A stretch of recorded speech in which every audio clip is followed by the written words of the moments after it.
Quantas fotografias vocês têm de quando eram criança? Vocês lembram? Eu tive pouquíssimas.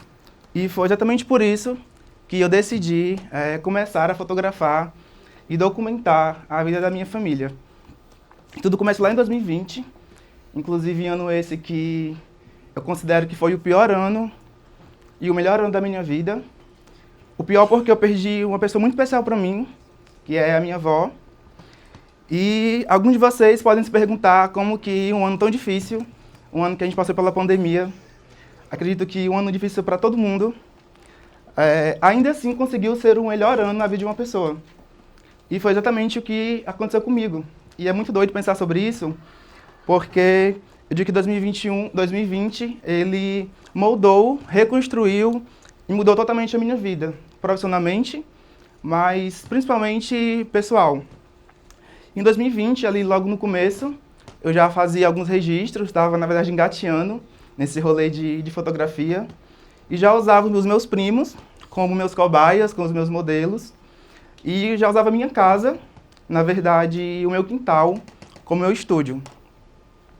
E não sei se vocês já viram alguns trabalhos de alguns fotógrafos, na qual eles postam os bastidores da foto e o resultado da fotografia. E foi exatamente por esse caminho que eu comecei. Então, eu usava os espaços do meu quintal ao meu favor. Na época eu buscava muitas referências, muitas ideias, e tentava replicar ali com o que eu tinha ao meu alcance.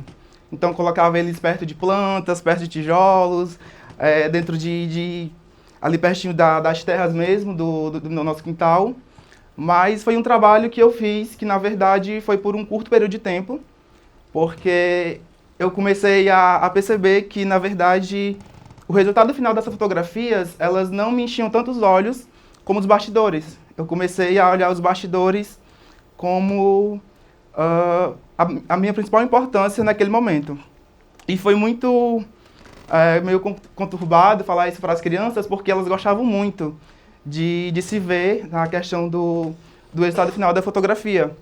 Mas eu comecei a observar nos bastidores como que, além delas me ajudarem a escolher a questão de ângulos, de qual roupa elas usariam, ou de qual canto do quintal que a gente fotografava, elas se comunicavam, elas brincavam, elas se divertiam, e principalmente elas se sentiam vivas e elas mesmas. E eu falei assim, meu Deus, como que eu vou conseguir mudar esse caminho da fotografia para mim? Como que eu vou sair dessa fotografia mais parada para uma fotografia mais livre? E aí, na época, eu lembro que eu cheguei para elas e falei que eu ia começar a fazer fotos livres, fotos espontâneas. Esse era o termo que eu usava para os meus primos na época. E aí eles ficaram meio assim assustados, porque eles já estavam acostumados com essa rotina de escolher o local e fazer essas fotografias, mas eles concordaram e somente esperaram. Mas ainda assim eu não sabia como começar a fazer esses registros. Eu não tinha uma base, eu não tinha uma referência ainda de como fazer aquilo. E foi quando, ainda no ano de 2020, mais ou menos era março, já estava ali começando a pandemia, era uma manhã de sábado, a minha tia tinha acabado de lavar umas roupas, então o nosso quintal estava totalmente lotado de roupas e lençóis nos varais. E a minha tia ela colocou uma cadeira no meio do quintal e pegou um coco que uma vizinha nossa tinha dado e chamou as crianças, as mais novas, para que elas ajudassem minha tia a abrir esse coco. E foi quando eu comecei a fazer os meus primeiros registros fotográficos espontâneos, que assim eu usava esse termo. E quando eu parei para ver o resultado, eu falei, é exatamente isso que eu quero fazer.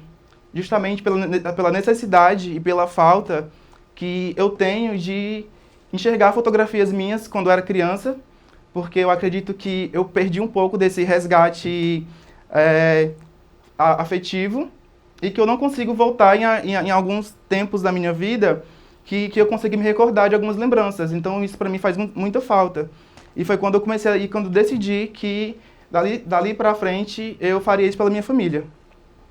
E assim foi seguindo, fazendo esses registros diários. Então, de fato, eu fotografava a minha família desde o acordar até elas irem dormir. Tanto que tinha dia que eu conseguia fazer mais de 300 imagens durante o dia e comecei a montar esse meu acervo de portfólio pessoal. E aí vem que a fase que muda a minha vida totalmente, profissionalmente, mas arrisco ainda dizer que mais pessoalmente, que foi quando, foi mais ou menos em junho, julho, quando o cantor Thiago York ele lança um concurso na internet, no meio da pandemia, justamente para ajudar alguns artistas independentes na época, pela dificuldade do momento. E aí uma amiga minha me mandou esse concurso e falou assim, Gabriel, é teu. Isso aqui combina totalmente contigo. E aí eu fui ver logo o nome da música, que ela se chama Você Pra Sempre em Mim. E de fato já veio, na hora já veio esses registros com a minha tia, os meus primos, abrindo esse coco. E eu enviei uma fotografia que é o Epifânia e a Isadora, que eles estão abraçados, de frente pro lençol. E eu contei para eles que eu tinha mandado essa fotografia, que eu tinha me inscrito com a fotografia deles. E a minha família, na hora, ela ficou assim muito ansiosa e colocando muita expectativa. Então, eles ficaram muito mais ansiosos e muito mais esperançosos do que eu na época.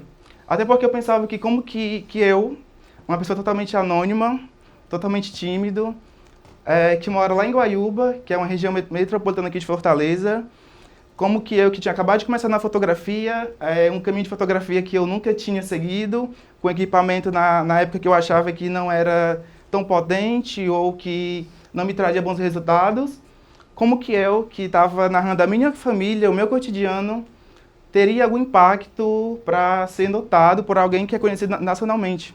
Então, eu fiquei nesse impasse e, sinceramente, na época eu esqueci totalmente que eu tinha me inscrito, porque, de fato, eu não colocava esperança no meu trabalho e na minha arte. E aí, para minha surpresa, depois de uma semana, o Thiago me mandou a DM sobre a minha foto ter sido pré-selecionada para a final.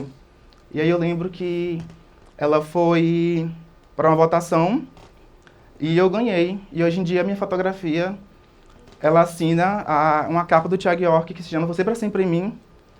E eu chego a me emocionar porque foi nesse momento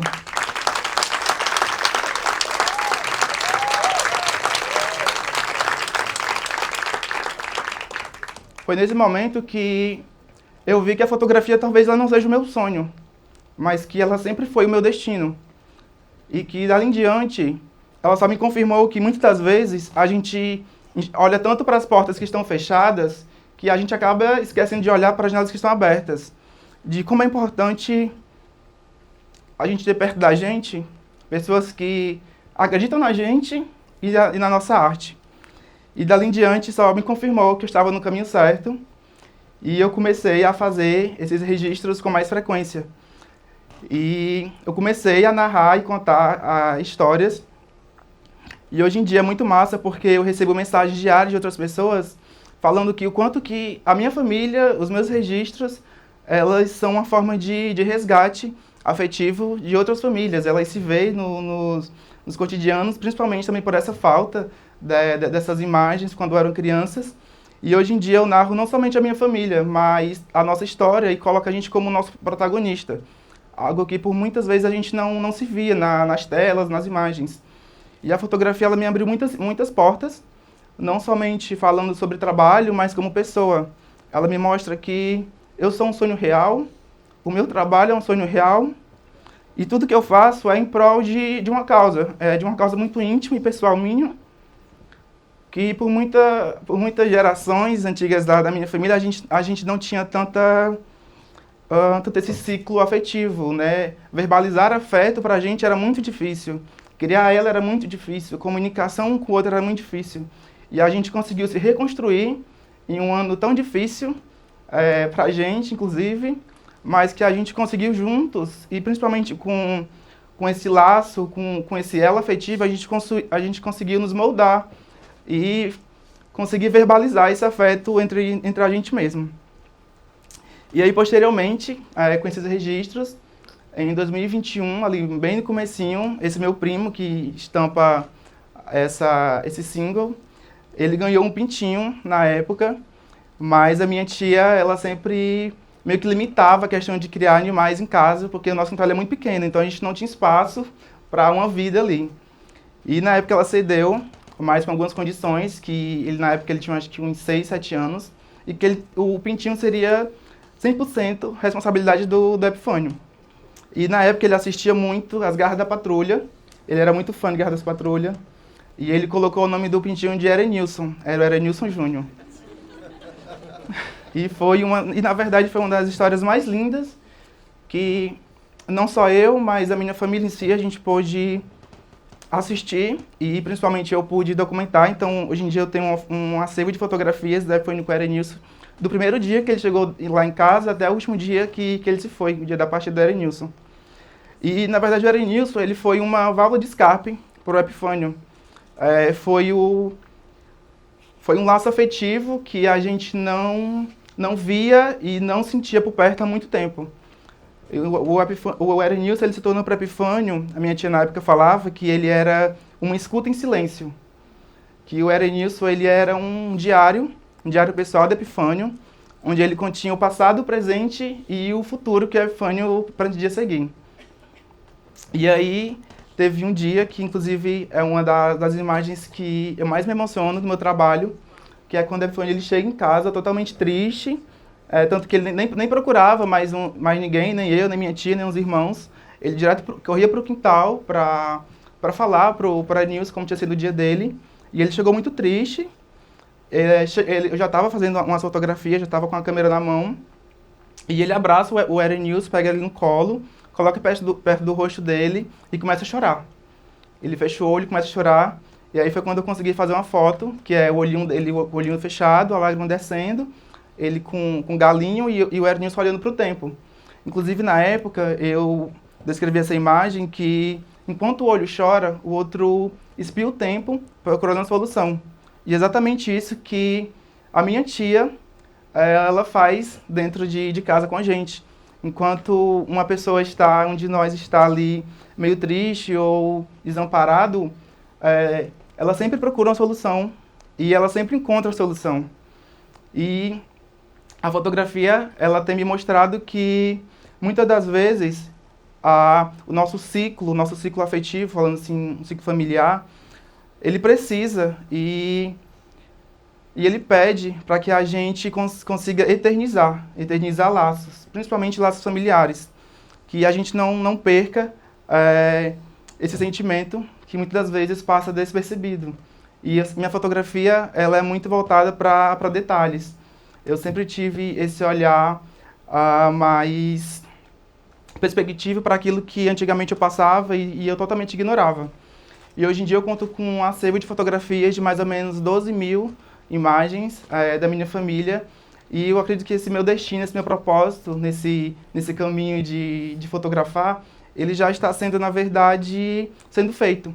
Então, hoje em dia eu sento com a minha família e a gente pega essas fotografias e começa a observar imagens de 3 a 4 anos atrás, a gente já consegue voltar no passado, a gente já consegue sentir aquela mesma sensação que a gente estava sentindo naquele momento.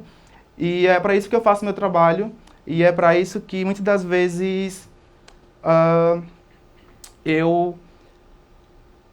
é por isso que muitas das vezes eu costumo dizer que a fotografia, na verdade, ela veio para mudar não só a minha vida, mas a vida da minha família. E eu sempre gostei muito de escutar histórias, fotografar histórias. Principalmente eu queria fazer com que minha fotografia ela fosse esse resgate de memórias.